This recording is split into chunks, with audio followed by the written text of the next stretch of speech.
สบายดีพี่น้องมื้อนี้เรามากินยำเนาะยำปลาหมึกกุ้งใส่กับหมักฮูเขาเฮ็ดคล้ายๆต่ำอะไรเนาะแล้วก็แนวกับก็มีตะกะแตนแล้วก็รสด่วนเนาะหรือว่าอีหยังบ่จื้อบ่ได้แต่ว่าแบบลองเอามากินมาแซ่บเอามาเริ่มกินกันแล้ว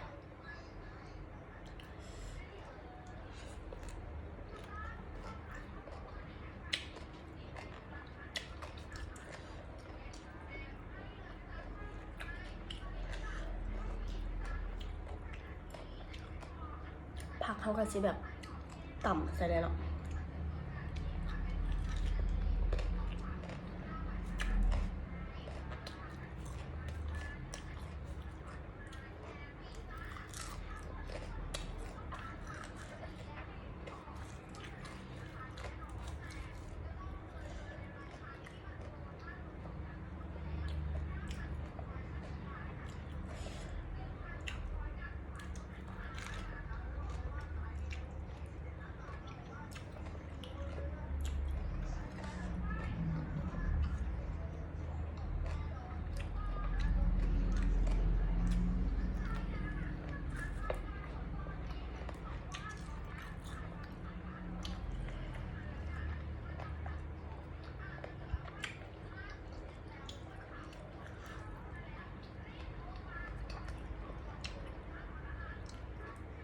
ส่วนผสมเขาก็ใส่แบบแครอทแล้วก็หอมบัวใหญ่เนาะ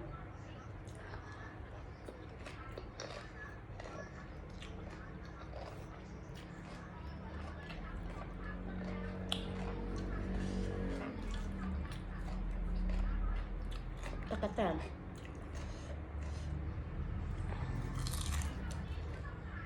กลิ่นเบิดเลยเนาะ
ตะกะแตนกับรสด่วนเขากับแบบว่า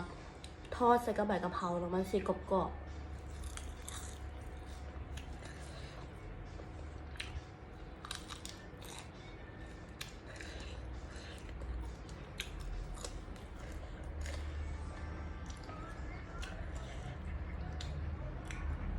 ปลาหมึก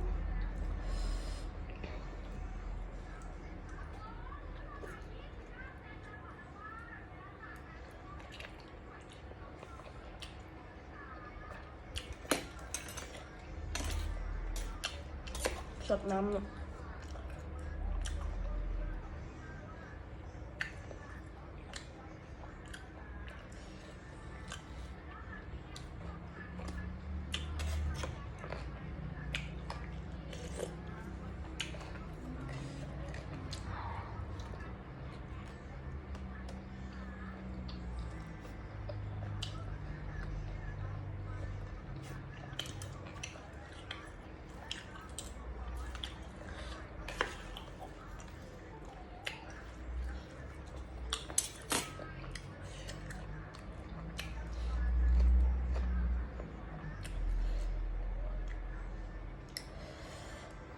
ฝากกดไลค์กดติดตามเขาหน่อยเด้อ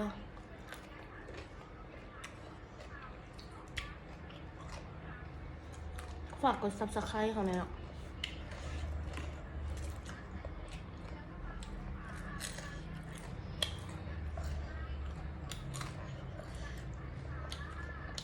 เบิ่งหน่วยปลาหมึก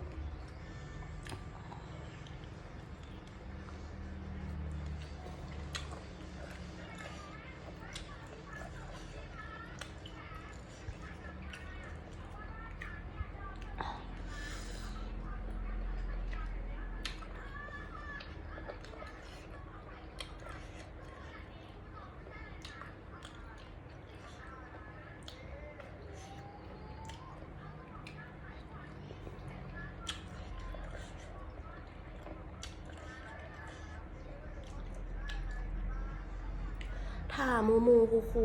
ไอน้องไม่อยากให้เขากินอีหยังสามารถคอมเมนต์มาได้เด้อ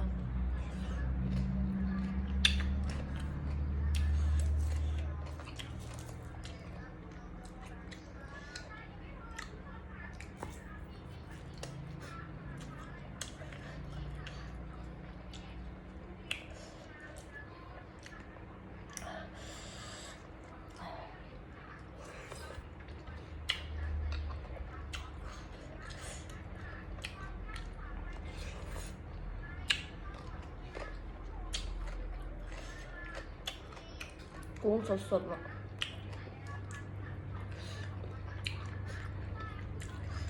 แซ่บ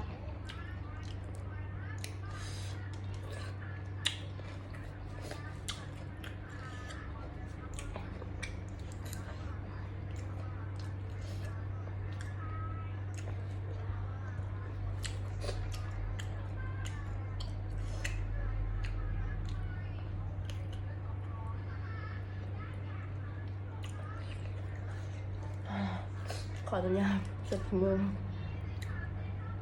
แซ่บแห้ง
ไปละเด้อบ๊ายบาย